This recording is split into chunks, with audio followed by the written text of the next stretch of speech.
Programa Propósito de Vida, com Pastor Rosival Molina. Olá, bom dia. É uma alegria mais uma vez ter você em nosso programa Propósito de Vida. Para iniciarmos nossa programação, quero te convidar a abrir comigo a Palavra de Deus no livro de 2 Timóteo 2,21, que nos diz: de sorte que, se alguém se purificar destas coisas, será vaso para a honra, santificado e idôneo para uso do Senhor e preparado para toda boa obra. Hoje queremos falar com você sobre um tema muito interessante, a preparação. Você sabia que muitas pessoas enfrentam grandes batalhas na vida e vencem? Passam por uma enfermidade, por uma grande perda ou por um problema de relacionamento e conseguem superar. Porém, outras pessoas se encontram diante de problemas simples, pequenos e são derrotadas. Vivem se lamentando e acabam fazendo o que chamamos no cotidiano de tempestade em copo d'água, simplesmente pela falta de preparação. Entenda por meio desta mensagem a importância da preparação em nossa vida e descubra o que fazer para que você seja uma pessoa preparada em todos os aspectos de sua vida. Fique conosco, convide mais alguém. Eu tenho certeza que o Espírito Santo vai falar com você.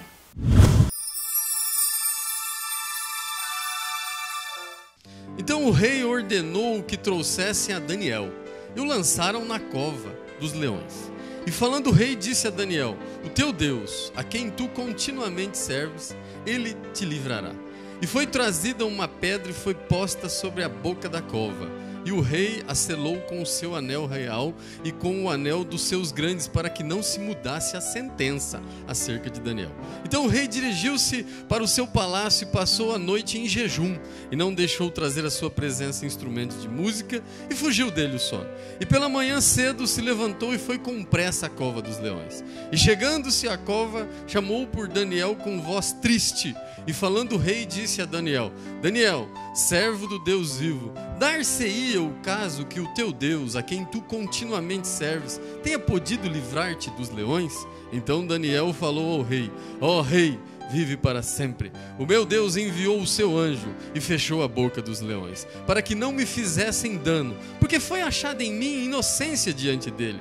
E também não cometi contra ti, ó rei, não tenho cometido delito algum. Então o rei muito se alegrou em si mesmo e mandou tirar a Daniel da cova. Assim foi tirado Daniel da cova, e nenhum dano se achou nele, porque crera no seu Deus. E ordenou o rei, e foram trazidos aqueles homens que tinham acusado Daniel, e foram lançados na cova dos leões, eles, seus filhos e suas mulheres. E ainda não tinham chegado ao fundo da cova, quando os leões se apoderaram deles e lhes migalharam todos os ossos. Então o rei Dário escreveu a todos os povos, nações e gentes de diferentes línguas que moram em toda a terra: a paz vos seja multiplicada. Da minha parte é feito um decreto, pelo qual em todo o domínio do meu reino os homens tremam e temam perante o Deus de Daniel, porque ele é o Deus vivo e para sempre permanente, e o seu reino não se pode destruir, o seu domínio é até o fim. Ele livra e salva e opera sinais e maravilhas no céu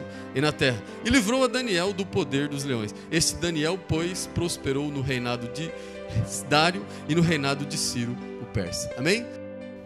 Irmãos, alunos, companheiros, esta é uma história bastante interessante e uma história que revela o poder de Deus.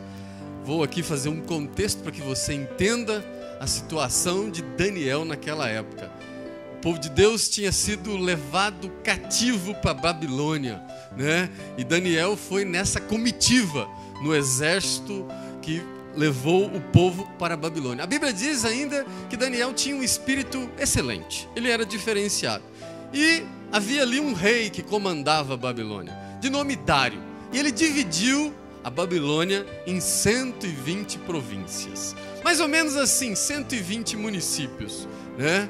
E desses 120 municípios ele dividiu em 3 partes, 40 províncias comandavam um príncipe, mais 40 outro príncipe, e as 40 restantes comandada por Daniel. A Bíblia registra aqui no começo do capítulo 6 que Daniel se destacava perante os demais príncipes. E o rei Dário pensava em colocar ele como o primeiro-ministro, como o homem responsável por toda a Babilônia, porque ele era muito excelente nas suas trajetórias. A Bíblia então registra que os 2 outros príncipes que também comandavam a Babilônia sentiram inveja, sentiram algumas coisas com relação a esse propósito do rei e pensavam em incriminar Daniel. Procuraram alguma coisa que pudesse incriminar com Daniel.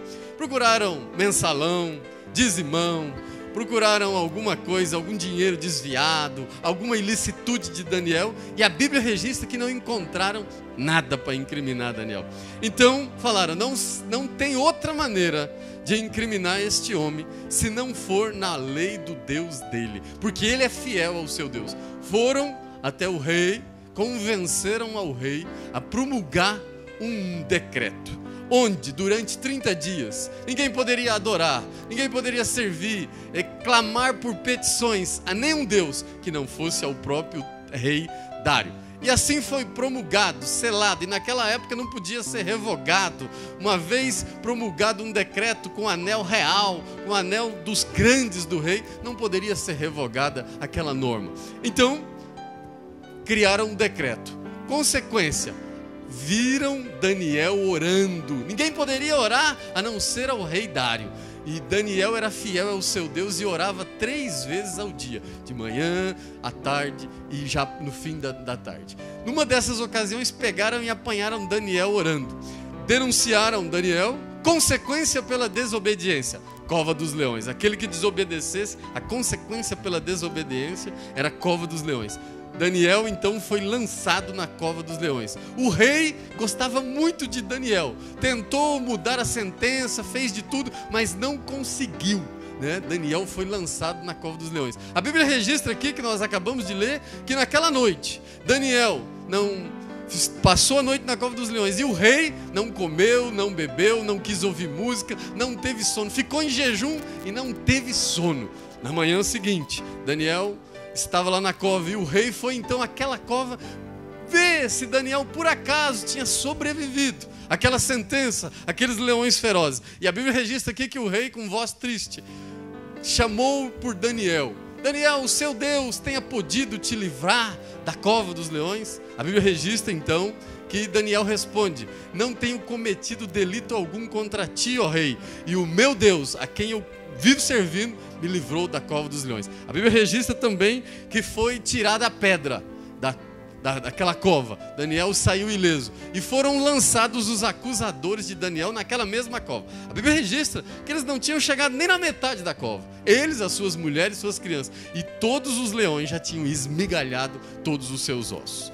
Bom, irmãos, depois disso foi feito um segundo decreto, onde todos deveriam adorar, todos deveriam servir, todos deveriam clamar pelo Deus de Daniel, porque ele era o Deus que livra, que salva e que livrou a Daniel da cova dos leões. Bom, esse é um contexto da história. O que eu quero dizer para você? Eu quero dizer que a história de Daniel não é muito diferente da nossa história. A história de Daniel não muda muito em relação à nossa história. Todos nós temos covas e todos nós temos leões. As covas são aqueles momentos muito difíceis nas nossas vidas, como já foi testemunhado aqui, aqueles dias de grande angústia na nossa vida. E os leões são aqueles inimigos ferozes que nós não podemos controlar. E eu quero compartilhar com você agora o que nós podemos aprender através da vida de Daniel para enfrentar essas situações. Porque existem pessoas que enfrentam lutas grandes e vencem, e outras que enfrentam lutas pequenas e perdem. Ou seja, algumas pessoas fazem tempestade em copo d'água. E para isso, eu quero compartilhar com você a vida de Daniel antes da cova, a vida de Daniel durante a cova e a vida de Daniel depois da cova. Então, Daniel, antes da cova, antes de entrar na cova, eu quero te dizer que talvez é a razão deste culto, né? A razão deste encontro. A vida de Daniel antes da cova, o grande segredo de Daniel era uma coisa chamada de preparação. Daniel estava preparado. Tudo na nossa vida, quando nós estamos preparados, o resultado é diferente. Tudo na nossa vida, quando nós estamos preparados, as coisas acontecem de maneira diferente. Você preparado na vida financeira, você preparado na vida profissional, você preparado na saúde, você preparado na vida espiritual. Quando você se prepara, tudo é diferente. E a Bíblia registra que Daniel era um homem preparado. Ele orava 3 vezes ao dia, antes de se tornar príncipe, e depois que se tornou príncipe, a Bíblia registra que ele continuou orando 3 vezes ao dia. Então ele era preparado. Tem gente, irmão, que quanto mais bênção, quanto mais dinheiro, menos oração.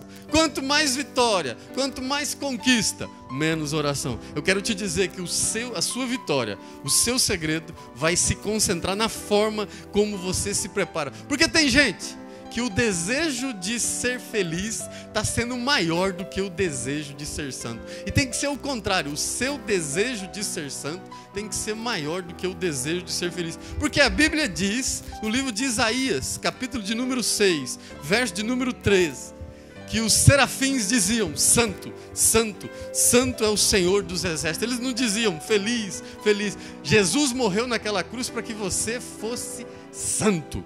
Jesus morreu naquela cruz para que você fosse salvo. Então eu quero te dizer, quantas vezes você tem orado por semana? Quantas vezes você tem orado por dia? Quantas vezes você tem clamado ao Senhor? Quantas vezes você tem se preparado, né? O apóstolo Paulo dizia no livro de Filipenses, capítulo de número 4, verso de número 12: sei estar abatido e também sei estar abundância. Em toda maneira estou preparado, estou instruído, posso todas as coisas naquele que me fortalece. Então, o grande segredo de Daniel antes da cova era a preparação. Conheço um outro homem na Bíblia que também se preparava, Davi, um homem que enfrentou um gigante, o Golias. E ele, a Bíblia registra que ele passou no riacho e recolheu 5 pedras para enfrentar o gigante. Eu fiquei pensando, Senhor, mas por quê? Ele já vinha treinando na cabeça do urso, ele já vinha treinando na cabeça do leão, ele matou um leão, matou um urso. Será que ele estava com medo de errar? Por que ele pegou 5 pedras? Mas aí a Bíblia nos revela no livro de 2 Samuel, capítulo de número 21, verso de número 22, que Golias, o gigante, tinha mais 4 irmãos gigantes como ele. Então ele estava preparado, ele estava dizendo assim: eu estou indo para enfrentar o Golias, mas se os 4 irmãos grandão se meter a besta, vai cair os 4 também. Vai cair o Golias e vai cair os 4, porque eu estou preparado. Então o grande segredo de Daniel, antes da cova, preparação. E agora na segunda fase, Daniel durante a cova. Qual foi a situação? Qual foi o cenário? A Bíblia não registra que ele resistiu. A Bíblia não registra que ele foi forçado. A Bíblia diz apenas que ele entrou na cova dos leões. Cova, pior momento das nossas vidas. Momento de grande angústia. Todos nós temos cova. Durante o momento da cova, não murmure, não reclame, não diga algumas palavras que depois você vai se arrepender, porque a palavra é assim, irmãos. Antes dela sair da nossa boca, a palavra, você é senhor dela, você é dono dela, porque ela não saiu da sua boca. Depois que ela sai da sua boca, você é escravo dela. Você vai ter que honrar tudo aquilo que você falou. Então no momento que você estiver passando a prova, não murmure, não reclama, porque todos nós temos batalhas. A Bíblia registra no livro de João, capítulo de número 16, verso de número 33, no mundo tereis aflições. E como já foi dito aqui hoje, os cristãos, os servos do Senhor também passam lutas, né? O livro de João, capítulo de número 11, verso de número 5, a Bíblia registra que Marta, Maria e Lázaro eram amados de Jesus. Mesmo assim, Lázaro morreu. Depois ressuscitou, mas passou luta, passou batalha. Então, sede firmes, sede firmes. A Bíblia registra no livro de Provérbios, capítulo de número 24, verso de número 10.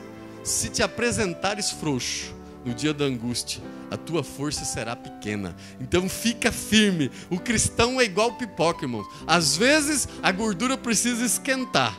A coisa precisa ficar difícil. A coisa precisa ficar quente para mostrar o que está dentro dele. Talvez nem você mesmo conhece seu potencial. Talvez nem mesmo você sabe do que você é capaz na hora da dificuldade, na hora da batalha. Então, fica firme, não desista, não retroaja, porque cada passo que você dá para trás, o inimigo dá um passo para frente. Fica firme. A Bíblia diz que você resistir, ele vai fugir de você. Eu quero te dizer que tem hora que não adianta ser amigo do rei. A Bíblia registra aqui que Daniel era amigo do rei. Tem hora que não adianta ser amigo do vereador, tem hora que não adianta ser amigo do prefeito, não adianta ser amigo do professor, não adianta ser amigo da diretora. É você e Deus, é você que está na prova, é você e você que tem que passar aquela situação. Depois você vai entender por quê, né? E a cova, toda cova tem uma característica. Toda cova dura um tempo. Para alguns ela dura um mês, para outros um dia, para outros um ano, para outros vários anos. Toda cova dura um tempo. Talvez algumas pessoas aqui que estão me ouvindo estão na cova. Estão passando uma cova familiar, uma cova financeira, uma cova espiritual, uma cova emocional, uma cova sentimental. Mas isso vai passar. A cova dura um tempo. E agora eu quero falar da terceira fase, já estou encerrando a minha palavra. Quero falar da terceira fase da vida de Daniel. Primeira fase, preparação. Segunda fase, coragem, firmamento, posicionamento. Terceira fase da cova. Irmãos, Daniel depois da cova. Eu quero te dizer e profetizar já nesta noite que tem muitas pessoas que hoje aguardaram aqui porque estão saindo da cova, estão saindo desse momento difícil, estão saindo dessa situação de adversidade, de angústia, de batalha. E eu quero compartilhar com vocês uma coisa. Nós precisamos entender por que Deus nos livra na cova, dentro do momento difícil. E Ele não te livra da cova. Ele não impede que você entre na dificuldade. Ele não impede que você entre naquele momento difícil. Ele te livra dentro do momento difícil, mas não impede que você entre no momento difícil. E eu quero te dizer 4 razões por que Deus permite que você vá para a cova e Ele te livra lá no meio da batalha, no meio daquela situação. A primeira coisa, para o seu crescimento, né? A Bíblia registra que Daniel, depois que saiu da cova, no capítulo de número 7, ele teve as grandes visões e as grandes revelações de Deus. Eu tenho certeza que as batalhas que você já enfrentou, as batalhas que você já viveu, depois que passaram, depois que você viveu, depois que elas aconteceram, você ficou mais experiente, você cresceu, o nome do Senhor foi edificado dentro do seu coração, houve experiência com Deus. Antes você conhecia Deus de ouvir falar, depois você começou a conhecer face a face, você teve experiência com Ele. Então Deus te livra na cova e não da cova para o seu crescimento espiritual. Uma segunda razão, por que Deus te livra na cova e não da cova? Uma segunda razão, para que os seus inimigos sejam derrotados, né? Às vezes, irmãos, Deus prepara algumas situações, Deus prepara alguns cenários para que os seus inimigos sejam derrotados. A Bíblia diz aqui que na mesma cova que apontaram e acusaram Daniel, foram lançados os seus adversários. E no verso de número 28, no verso de número 24, eles não tinham nem chegado ao meio da cova e já foram esmigalhados todos os ossos das suas mulheres, das suas crianças. A Bíblia diz no livro de Salmo 23:5, prepara perante mim uma mesa na presença dos meus inimigos. Uma terceira razão, e eu já estou acabando. Por que Deus te livra lá dentro da cova e não te livra de entrar na cova? Porque aquilo que parecia a sua maior derrota vai se transformar na sua maior vitória. Aonde você foi mais humilhado, Deus vai te dar dupla honra. Onde você foi mais pisado, é ali que Deus vai te exaltar, né? Eu, antes de ministrar aulas e ministrar palestras, ministrava algumas palestras para ex-dependente químico, ou pessoas que estavam se recuperando. O juiz nomeava algumas pessoas e eu ministrava palestras e tal, e eles diziam: antes nós éramos dependentes de drogas, hoje nós somos dependentes de Deus. E usava estas pessoas que tinham sido recuperadas, e hoje elas evangelizam na boca de fumo, nos lugares mais complicados de se entrar o evangelho, porque foi aonde ele foi mais humilhado. Deus o exaltou e ele se tornou mais exaltado. Aquilo que parecia a sua maior derrota, eu não sei o que você está passando, mas vai se transformar na sua maior vitória, né? E uma quarta e última coisa, irmãos. Primeiro, para que você cresça. Segundo, para que seus inimigos sejam derrotados. Terceiro, para que aquilo que parecia a sua maior derrota se torne a sua maior vitória. E quarto, para que o nome do Senhor seja glorificado na sua vida. A Bíblia diz que foi feito um segundo decreto, que depois que aconteceu tudo isso, que Deus operou na vida de Daniel, foi feito um segundo decreto, onde todos deviam temer e tremer perante o Deus de Daniel. No verso de número 27 diz: ele livra e salva e opera sinais e maravilhas no céu e na terra. Ele livrou Daniel da cova dos leões. Eu quero te dizer uma coisa. Assim como está escrito no livro de Ageu, capítulo de número 2, verso de número 9, a glória da segunda casa será maior do que a primeira. A Bíblia registra, irmãos, no livro de Mateus 5, 13 e 14, que você é sal da terra e também luz do mundo. O sal é feito para salgar. O sal não é bom dentro do saleiro. Você existe nesse mundo para fazer a diferença, para salgar outras pessoas. O sal na picanha é bom, o sal no ovo é bom, o sal na salada é bom. Você tem que salgar a terra e ser luz do mundo. O nome do Senhor vai ser glorificado na sua vida e ele será exaltado.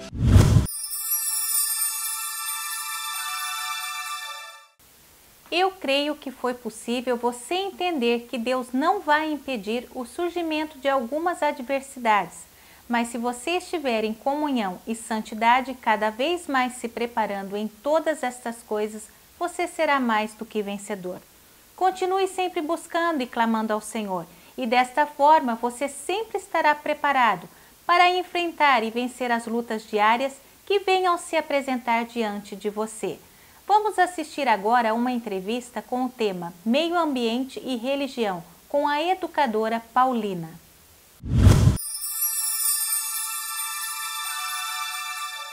Olá, bom dia. Mais uma vez nós estamos aqui no nosso quadro de entrevistas e hoje com um tema muito interessante: sustentabilidade e religião. Estamos aqui com a educadora, professora Paulina Paulino, que vai nos dar algumas dicas sobre sustentabilidade. Bom dia, professora, tudo bem com a senhora? Bom dia, Rosival. Um prazer muito grande estar aqui com você nessa manhã, não é? Falando um pouquinho das coisas importantes da vida, não é? Sustentabilidade, nós não podemos falar desse tema sem lembrar do Mestre Jesus, né? Que foi o primeiro ecologista, que realmente nos ensinou a dividir, a racionalizar, não é? Até os pensamentos, de posturas diante da vida, limpar o que sujou, etc. e tal. E sustentabilidade, para ficar bem assim simples para as pessoas entenderem, é promover o desenvolvimento sem provocar desarranjos. Sem provocar desarranjos, né? Quer dizer, o desenvolvimento ele é comum a todas as pessoas, todo mundo quer vencer, crescer, construir, mas desde que não danifique o seu meio. Professora, conheço bem a sua história, conheço bem a sua militância aí, há mais de 25 anos aqui na região. Quais foram os avanços que foram percebidos pelos grupos, pela população mundial, nacional e local nesse assunto de sustentabilidade? Na verdade, eu fui assim uma das pioneiras, né, em trabalhar com educação ambiental, com a reciclagem, com o lixo e tal. Na época, inclusive, a gente tinha um nome assim de, olha, aquela mulher do lixo, ela só pensa em fazer isso, ela só pensa em cuidar disso, porque não havia consciência de que era importante pensar para comprar, pensar para jogar fora.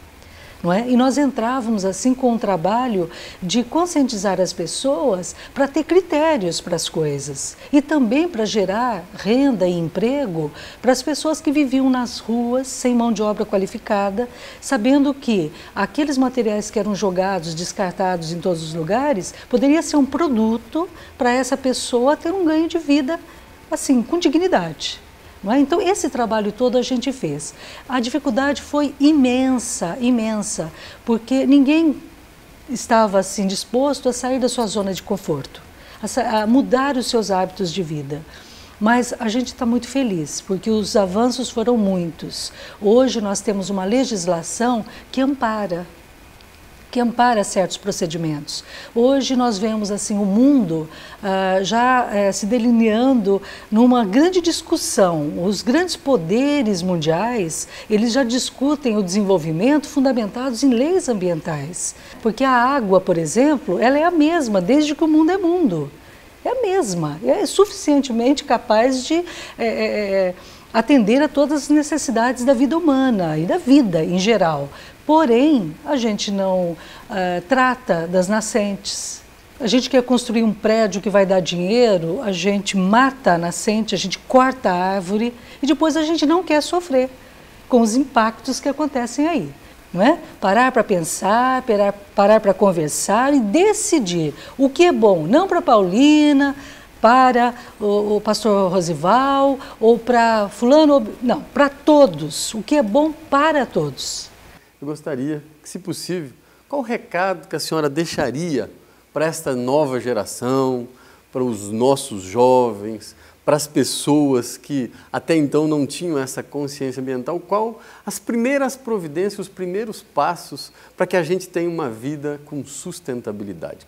Eu sou muito simples, sou uma pessoa muito simples e penso de forma muito simples. Eu tenho que voltar nos princípios básicos da vida, não é? E os jovens hoje, eles já estão assim um pouco mais distantes do afeto, do carinho, do convívio familiar, do diálogo.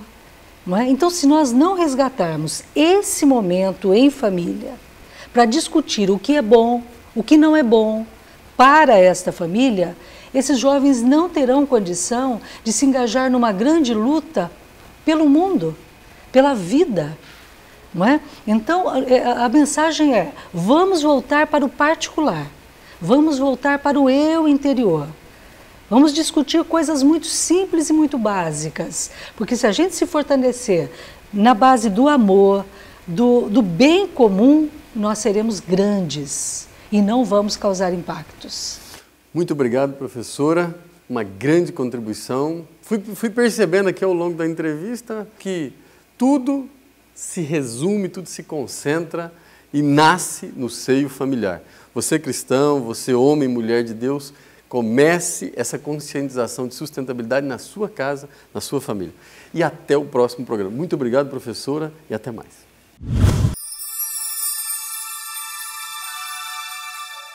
Para encerrar, quero te convidar a orar conosco e já exercitar esta preparação em sua vida. Até o próximo sábado com mais um programa Propósito de Vida. Que Deus abençoe você e toda a sua família. Pai de poder, Pai de graça, mais uma vez nos apresentamos diante da Tua presença, ó Deus, para Te louvar, para Te engrandecer, para Te glorificar, Pai, por tudo que tem feito em nossas vidas. Neste momento nós clamamos a Ti, ó Deus, para que alcance todas essas pessoas que estão nos acompanhando em seus lares, em suas casas, ó Deus, visita o enfermo, ó Pai, visita aquele que tem questões emocionais, questões psicológicas, ó Deus, vai trabalhando em todas as áreas, na área financeira, na família, ó Deus, em nome de Jesus. A Tua palavra diz que através do Teu nome muitas coisas podem ser realizadas. Ó Deus, repreenda todo o mal sobre a vida dos meus irmãos e das minhas irmãs. Nós Te louvamos, crendo na Tua vitória, para a honra e glória do Teu nome. É o que nós Te pedimos e já Te agradecemos, em nome de Jesus.